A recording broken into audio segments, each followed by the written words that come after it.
सभी को नमस्कार, सभी को राधे राधे। कल आपने सुना था अध्याय 19वां। आज हम वाचन करेंगे अध्याय 20वां। नारद जी कहते हैं कि हे राजन, कार्तिक शुक्ल दूज को यम द्वितीया कहते हैं। इस दिन यमुना जी में स्नान करके यमराज का पूजन करते हैं। इस द्वितीया को भैया दूज भी कहते हैं। इस दिन भाई अपने घर भोजन ना करे। अपनी बहन ना हो तो गुरु की कन्या भी बहन के समान होती है, अतएव उसे ही बहन माने। उस दिन बहन अपने भाई के तिलक करके भोजन करावे। भाई अपनी श्रद्धा से और सामर्थ्य अनुसार दक्षिणा दे। इतनी कथा सुनकर राजा पृथु ने नारद जी से पूछा, हे नारद जी, सब क्षेत्रों में उत्तम क्षेत्र कौन सा है? नारद जी कहने लगे, हे राजन, सब क्षेत्रों में उत्तम गंगा तथा यमुना का संगम है, जिसमें स्नान आदि करने की ब्रह्म आदि देवता भी इच्छा करते हैं। गंगा के स्मरण मात्र से मनुष्य के अनेक पाप नष्ट हो जाते हैं। गंगा जी में स्नान करने से मनुष्य के पाप नाश होकर कई कुल को परमपद को प्राप्त हो जाते हैं। गंगा स्नान की अभिलाषा करने से मनुष्य अनेक जन्म के पापों से मुक्त हो जाता है। यह समस्त संसार माया रूपी बंधन में बंधा हुआ है, मगर गंगा इस माया रूपी बंधन को काटने वाली है। गोदावरी, कृष्ण, रेवा, अमरवती, ताम्रपर्णी, सरयू आदि सब तीर्थ गंगा में स्थित है। काशी क्षेत्र भी सब क्षेत्र में उत्तम है, जहाँ देवता वास करते हैं।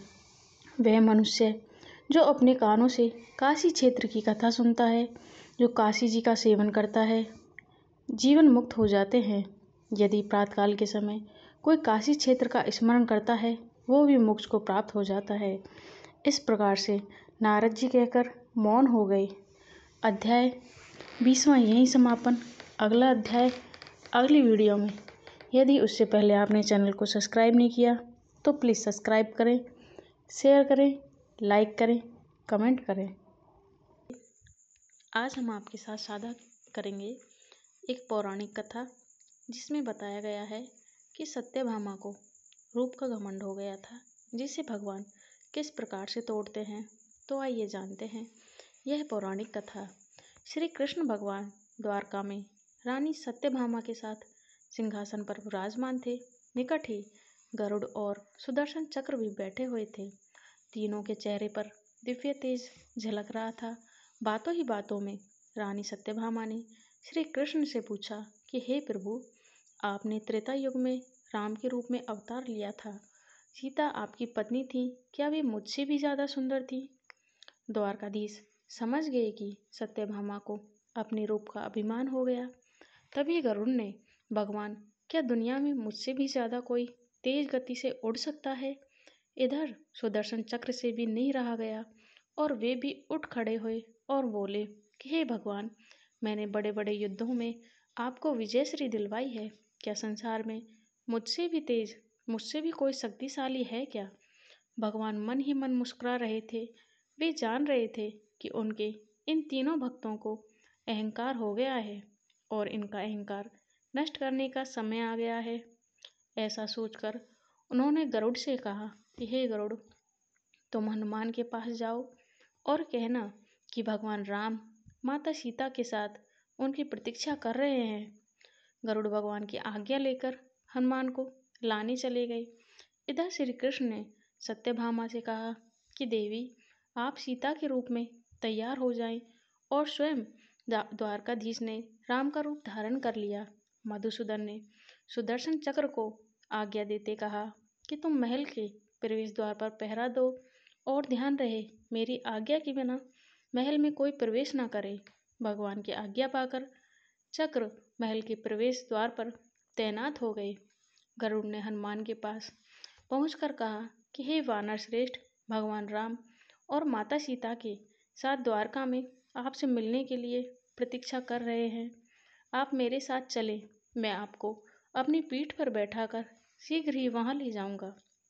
हनुमान जी ने विनयपूर्वक गरुड़ से कहा कि आप चलिए, मैं आता हूँ। गरुड़ ने सोचा, पता नहीं यह बूढ़ा वानर कब पहुँचेगा। खैर, मैं भगवान के पास चलता हूँ। यह सोचकर गरुड़ शीघ्रता से द्वारका की ओर उड़े। पर यह क्या, महल में पहुंचकर गरुड़ देखते हैं कि हनुमान जी तो उनसे पहले ही महल में प्रभु के पास बैठे हैं। गरुड़ का सिर लज्जा से झुक गया। तभी श्री राम ने हनुमान जी से कहा कि हे पवन पुत्र, तुम बिना आज्ञा के महल में कैसे प्रवेश कर गए? क्या तुम्हें किसी से प्रवेश द्वार पर रोका नहीं? हनुमान जी ने हाथ जोड़ते और सिर झुकाकर अपने मुंह से सुदर्शन चक्र को निकालकर प्रभु के सामने रख दिया। हनुमान ने कहा, हे प्रभु, आपसे मिलने से मुझे इस चक्र ने रोका था, इसलिए मैंने इसे मुंह में रख मैं आपसे मिलने आ गया। मुझे क्षमा करें। भगवान मन ही मन मुस्कुराने लगे। हनुमान जी ने हाथ जोड़ते हुए श्री राम से प्रश्न किया कि हे प्रभु, आपने माता सीता के स्थान पर किस दासी को इतना सम्मान दे दिया है कि वह आपके साथ सिंहासन पर विराजमान है? अब रानी सत्यभामा का अहंकार भंग होने की बारी थी। उन्हें सुंदरता का अहंकार था जो पल भर में चूर हो गया था। रानी सत्यभामा, सुदर्शन चक्र व गरुड़ जी तीनों का गर्व चूर चूर हो गया था। वे भगवान की लीला समझ गए थे। तीनों की आंखों में आंसू बहने लगे और वे भगवान के चरणों में झुक गए। अद्भुत लीला है प्रभु की। अपने भक्तों के अहंकार को अपने भक्त द्वारा ही दूर किया उन्होंने। इसका सार है कि जीवन में कभी भी अहंकार नहीं करना चाहिए। जरूरी नहीं कि जो आपके पास आज है वह भी कल भी होगा। अपने अंदर जरा सा भी अगर अहंकार आने लगे तो स्वयं ठाकुर जी हमसे दूर हो जाते हैं। ठाकुर जी को निस्वार्थ भक्तों की ही ज़रूरत है, अहंकारी की नहीं। यदि आपको यह कथा पसंद आई है तो हमारे चैनल को सब्सक्राइब करें, लाइक करें और कमेंट में श्री हरि विष्णु जरूर लिखें।